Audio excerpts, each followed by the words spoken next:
Namaskar. How are you? How is Pragraj? যুবকের হাতে চাকরি নাকি শুধুই ডেটা? রাহুলের নিশানায় মোদী সরকারের কর্মসংস্থান নীতি। 21 শতকের ভারত, দেশের সবচেয়ে বড় শক্তি এই দেশের যুব সমাজ। কিন্তু প্রশ্ন হচ্ছে, সেই যুব সমাজ আজ কোথায় দাঁড়িয়ে? প্রতিদিনের জীবন, মোবাইল ডেটা ব্যবহার থেকে শুরু করে শিক্ষা, চাকরি, ব্যবসা সবকিছুতেই আজ ডেটা ও প্রযুক্তির ওপর বাড়ছে। আর সেই সময়ই প্রশ্ন উঠছে, যুবকের হাতে কি তৈরি হচ্ছে স্থায়ী কর্মসংস্থানের সুযোগ, নাকি তৈরি হচ্ছে শুধুই ডেটার বাজার? डेटा से आप एआई बना सकते हो, मगर एआई से आप डेटा पैदा नहीं कर सकते हो। और ये डेटा हिंदुस्तान का है और आपका है। आप इसको क्रिएट करते हो, ये आप बनाते हो, ये आपका इमेजिनेशन है। ये हिंदुस्तान की पूंजी है, स्ट्रेंथ है, एसेट है।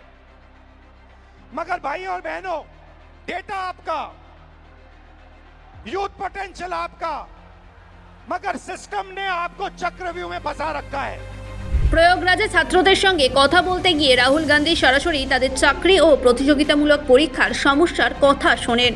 বহু ছাত্রের অভিযোগ, বছরের পর বছর তারা পরীক্ষার প্রস্তুতি নিচ্ছেন, পরীক্ষাও দিচ্ছেন, কিন্তু নিয়োগ প্রক্রিয়া নিয়ে অনিশ্চয়তা থেকেই যাচ্ছে। मैं इन्हीं छात्रों में से कोई एक जरूर हूं, चूंकि मैं ये कह सकता हूं सर कि मैंने अपनी तैयारी 2018 में शिक्षक भर्ती के लिए की थी। 2018 से आज तक मैं उसी की तैयारी कर रहा हूं। क्यों? सरकार के पास जगह खाली है, फिर भी वैकेंसियां नहीं दी जा रही हैं। उसके बाद ये होता क्यों है सर? ये सरकार की मानामानी है। इसमें सरकार अगर चाहे बच्चों से कि वैकेंसियां दे, प्रॉपर तरीके से चलती रहे। हम लोग ऐसा नहीं कि क्या कहते हैं एक डिमांड कर रहे हैं। 2018 से लेकर आज तक कई सारे धरना प्रदर्शन, कई सारे ज्ञापन ये दिए हैं। उसके बाद दूसरा मुद्दा ये कि 2022 से ही मैं यूपी पेट की तैयारी यूपी SSS आयोग से करता हूं। यूपी SSS आयोग 2022 से मैं तैयारी कर रहा हूं और उसकी भर्तियां आज भी ऑन रिकॉर्ड में बात कर रहा हूं कि कम से कम 9 से 10 वैकेंसियां आज तक क्लियर नहीं हुई है। और उसमें से बहुत सारी वैकेंसियां जिसके लिए हम लोगों ने लाठी खाई, ज्ञापन दिया, लोगों से जाके मिले कि हमारी दर्द, हमारे दुख को समझा जाए, लेकिन आज तक सरकार के कान में ये बात पहुंची नहीं है। इसमें से बहुत सारे ऐसे हमारे भाई बहन हैं जो उस चीज से पीड़ा में ग्रसित हैं। ভারতের যুবকদের রোজগার 5টা বড় ক্ষেত্র: ম্যানুফ্যাকচারিং, ব্যবসা, সরকারি চাকরি, পাবলিক সেক্টর এবং কর্পোরেট সেক্টর। বিরোধীদের অভিযোগ, মোদী সরকারের নীতিতে প্রতিটি ক্ষেত্রেই তৈরি হচ্ছে সংকট। নেটবন্দি ও জিএসটির ধাক্কায় ছোট ব্যবসা ক্ষতিগ্রস্ত। সরকারি চাকরিতে নিয়োগ নিয়ে অনিশ্চয়তা। পাবলিক সেক্টর বেসরকারীকরণ আর কর্পোরেট ক্ষেত্রে এআই এর প্রভাবে চাকরির ভবিষ্যৎ নিয়েও বাড়ছে উদ্বেগ। অন্যদিকে যুবকদের হাতে বাড়ছে ডেটা, রিলস আর বিনোদন। বিরোধীদের প্রশ্ন, ডেটা থেকে বড় কোম্পানির ব্যবসা বাড়ছে, কিন্তু যুবকদের স্থায়ী রোজগার কোথায়? প্রয়াগরাজে ছাত্রদের সঙ্গে রাহুল গান্ধীর কথোপকথনে তাই উঠে এলো সেই প্রশ্ন। বছরের পর বছর পড়াশোনা ও পরীক্ষা দেওয়ার পরও যদি চাকরি না মেলে, তাহলে দেশের যুবকদের ভবিষ্যৎ কোথায়? आज हमें कहते हैं कि हम कॉकरोच हैं। सर, हम देश के जेनजी हैं और आज आपका सत्ता है, कल हम पलट भी सकते हैं। लेकिन ये गलतफहमी मत रहिएगा मोदी जी, हम बिहारी हैं, ठीक है। और मैं एक बात बता दूं, आप मुझे जितने तमगे दे दे, मैं स्वतंत्रता सेनानी परिवार से आता हूं और ये लड़ाई के लिए कल भी मुझे लड़ने पड़ी तो मैं देश के लिए अपनी जान न्यौछावर कर दूंगा, लेकिन छात्रों के हक के लिए हमेशा लड़ते रहूंगा। क्योंकि राम मनोहर लोहिया ने कहा है ना कि अगर सड़कें सुनी होगी तो संसद आवारा हो जाएगा। तो सर, आप जब सरकार डरती है, पुलिस को आगे करती है, तो हमारा जवाब है, कितनी लंबी जेल तुम्हारी देख लिया, देखेंगे। ठीक है, शाबाश। सर, मैं मतलब कि मैं बीएड हमारी मम्मी करवाई थी जमीन बेचकर। 4 साल से वैकेंसी अभी तक नहीं आई है सर। जब आंदोलन करने जा रहा हूँ तो सर मतलब कि सम्राट चौधरी का गुंडा, जो कि पुलिस जो हम लोग को लाठी से मारती है और जेल भेजती है। सर, जब हम लोग आंदोलन करते हैं तो डिटेन कर लिया जाता है। उसके बाद सर मैं मतलब state qualified, CTET qualified, PG, BEd करके आया हूँ, फिर भी 4 साल से वैकेंसी नहीं आई है सर। जब मतलब कि आंदोलन 4-5-6 साल से मैं पटना में रहकर पढ़ाई करता हूँ, किसान का बेटा हूँ सर। ये महीना का 10 से 15 हज़ार रुपये खर्चा होता है सर, कहाँ से मम्मी देगी? अब मम्मी टेंशन में चली जाती है। मेरे पास 2 ऑप्शन है सर, या चाय का दुकान खोलूंगा या सुसाइड करूंगा सर, उसके अलावा कोई ऑप्शन नहीं है सर मेरे पास। सुसाइड आपका ऑप्शन नहीं हो सकता ब्रदर। मेरे पास बीजी बीएड, इतना स्टेट सीटेट क्वालिफाइड होने के बाद 20,000 का नौकरी भी नहीं मिलेगा सर पूरा इंडिया में।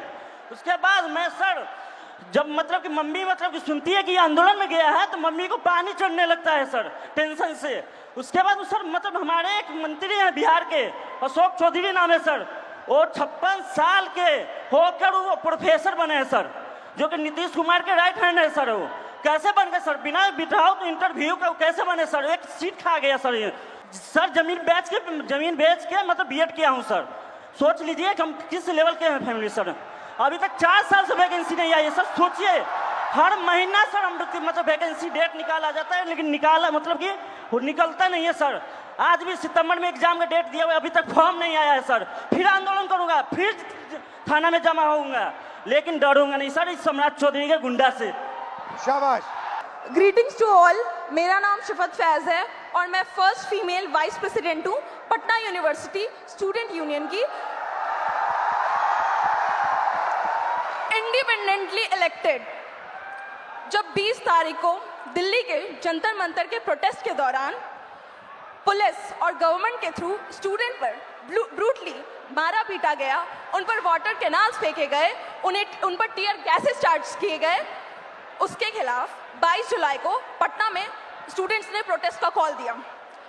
वहाँ स्टूडेंट्स मौजूद हुए और पीसफुल प्रोटेस्ट उन्होंने स्टार्ट किया, लेकिन फिर बिहार पुलिस और बिहार सरकार ने स्टूडेंट के साथ फिर से ब्रूटली ट्रीट किया, उन्हें मारा और रातों रात उनके घर से उन्हें डिटेन कर लिया जाता है बिना इस जानकारी के कि वो कौन से पुलिस स्टेशन में है, वो कौन से किस थाने में है। इन सब हमने 23 जुलाई को पेपर लीक के खिलाफ, स्टूडेंट ब्रूटैलिटी के खिलाफ और बिना अनलॉफुल वे में डिटेन होने के खिलाफ एक प्रोटेस्ट रखा अपने यूनिवर्सिटी के कैंपस में। लेकिन हमारे प्रोटेस्ट स्टार्ट करने से पहले ही वहाँ पर पुलिस, सीआरपीएफ और एसडीएम मौजूद थे। सर हम छात्र हैं और हमें एज अ वाइस प्रेसिडेंट मुझे यूनिवर्सिटी के गेट से घुसने नहीं दिया जा रहा था। फिर भी क्योंकि मेरा वो प्रोटेस्ट था, हम लीड करने के लिए जैसे तैसे घुसे। हमारे कुछ फेलोज जो प्रोटेस्ट ज्वाइन करने आ ही रहे थे, उन्हें पुलिस गेट से ही भगा देती है और कुछ फेलोज को लाठी चार्ज कर डिटेन कर लेती है बिना किसी मेडिकल ट्रीटमेंट के। उनका सर 10 से 12 घंटा फूटा रहता है पुलिस स्टेशन पे।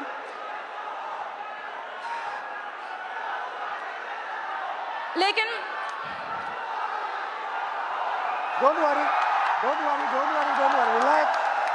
लेकिन उस रात हमें छोड़ दिया जाता है, लेकिन अगले सुबह से बिहार की सड़कों पे जो स्टूडेंट प्रोटेस्ट नहीं भी कर रहे थे उन्हें उठा लिया जाता है लाइब्रेरी से, उनके घर से, बिना किसी पुलिस वारंट को। और 25 जुलाई को शिवान में एक 47 फायर किया जाता है, उसमें एक स्टूडेंट की मौत हो जाती है और एक स्टूडेंट हॉस्पिटलाइज रहता है। क्या इसके खिलाफ बिहार सरकार ने अपनी एक आवाज नहीं उठाई, ना ही एक बात रखी? खैर, आप सब जानते हैं कि बुराई का अंत होता है और हमारी जीत हुई। 25 जुलाई को जब आप लोग धर्मेंद्र प्रधान की इस्तीफा की खुशी मना रहे थे, तब बिहार के छात्रों में अलग सा डर और भय मौजूद था। उन्हें कहीं से भी कभी भी अरेस्ट कर डिटेन कर लिया जाता और उन्हें किस पुलिस स्टेशन में भेजा जाता इसका कोई अता पता नहीं है।